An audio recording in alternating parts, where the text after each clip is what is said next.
Yeah. So, I want bring to it back, I Antonia. want to bring it. I want to bring bring me that out of through my line. business entrepreneur tech startup land back Yeah. to reality. Yeah, because I know you're super into it, so you can talk I about it all know. day long. I know. So I want to bring it back to how do perceivers survive in a judger world? Back to entrepreneurship. Yeah. So we established one, as a perceiver, find projects where you can test iterate, right? And don't and set yourself up for success that way.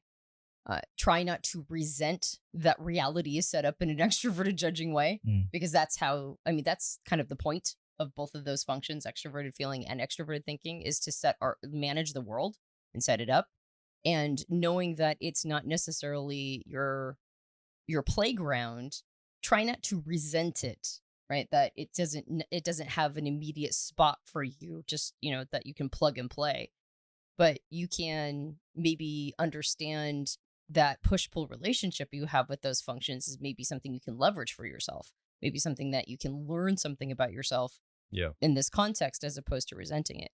I also heard you say that entrepreneurship is a fantastic personal growth tool, not because it in of itself necessarily changes and grows you and makes you a better person if you succeed, but because it will give you a ton of come to Jesus moments, right? That's what I heard. It was like, you're going to have some of your idealism taken from you, which is a perceiver challenge, regardless of whether or not the person has sensing or intuitive preferences. There is an idealism that comes along with having an introverted judging function, either introverted feeling authenticity or introverted thinking accuracy, because we're working things out inside of our mind where there's no limitation. And so when you say, like, well, one of the challenges is that we think if we've solved it in our head as introverted thinking or accuracy users, if we've solved it in our head, we've solved it in reality. And what entrepreneurship does is it, either through success or failure, will teach you a bunch of lessons about meeting reality where it's at, right? That's correct. Like, things don't always work out the way that you have imagined them or done the math in your head. And when you meet reality where it's at, it will teach you more about yourself and your place in all of this. I've also heard you talking about there was another point that was really beautifully crystallized in all this conversation about oh gosh, now I've lost the thread. What was the lesson you took? Because that number 4 is slippery. Well, I would just say, I did write down, I think I've heard it before, but it struck me today, this idea: if you want to go fast, go alone. If you want to go far, go together. I think I have an instinct for the far together, but sometimes it's hard to throttle and run at a pace everyone can, like, go at a pace everyone can kind of be with together. You go far because you're hitting benchmarks as you move forward in a lot of ways. But I think the perceiver proclivity is to let me just do it myself. I can go faster and I can get it done more quickly. And letting go of some of that in order to help be more significant. Like, there's something here with a perceiver to let that go and be willing to play nice with others in more of an extroverted, organized way. Like, we're all structurally in like a system, and the system itself is going to move forward in mass. And when I say in mass, it could be a small group of people, like 10 people, but that's much different than me is just, single going forward into something.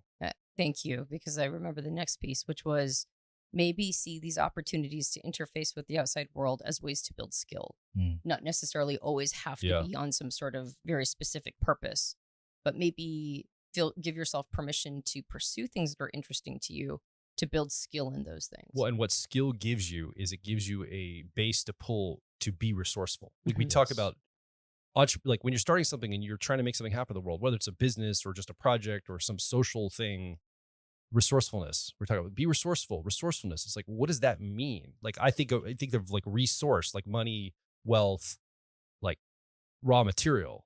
But when we talk about resourcefulness, that can also equal skill.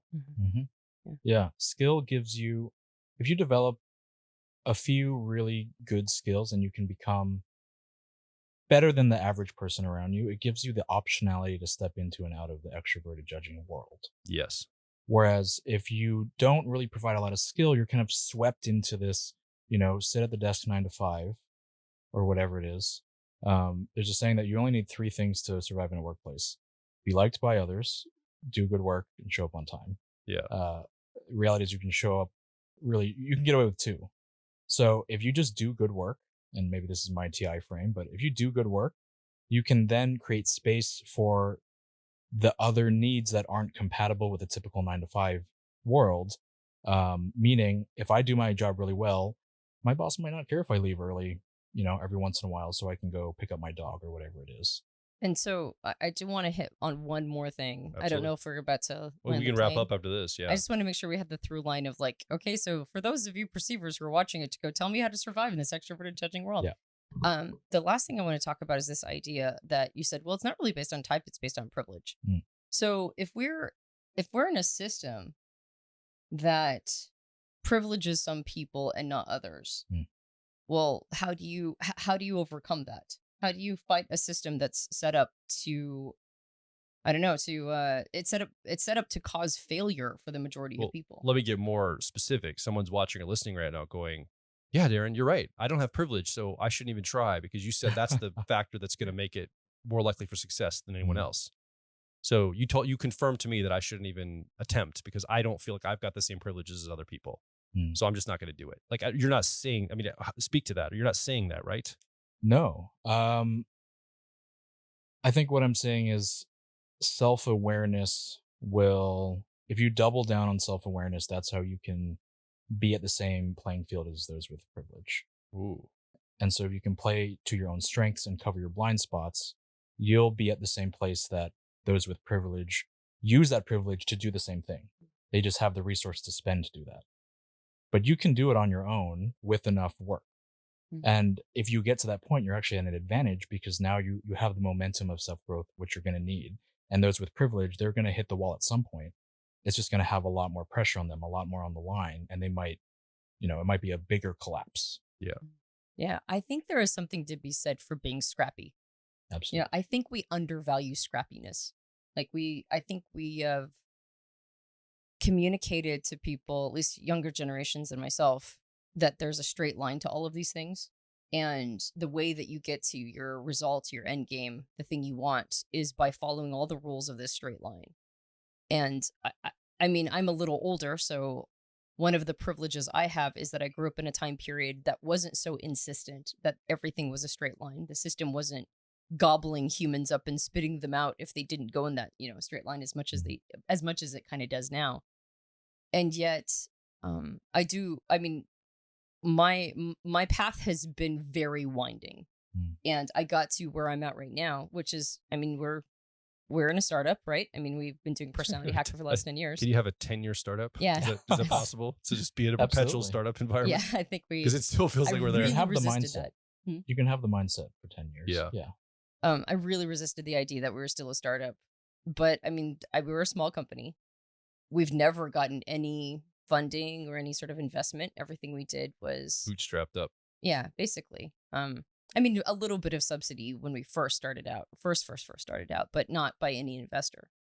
And I just got here because it was like, well, I don't know what else I'm going to do, so I guess I'm doing this, right? It didn't really feel like an option. And most of where we've gotten has been, I would argue it's more been scrappiness than it's been anything else. Just making it work. I like to say I grew up in a trailer park because I did. Yeah. Right. And so that was my financial heritage. So what I'm hearing you say is that personal growth and understanding of self can give one maybe a little bit of like a courage for scrappiness, a courage to do it outside of the straight line. Yeah, I think that's how you create your own path. Is through the personal growth journey, because you're not relying on the external system, and being scrappy is how you find those tests to grow from.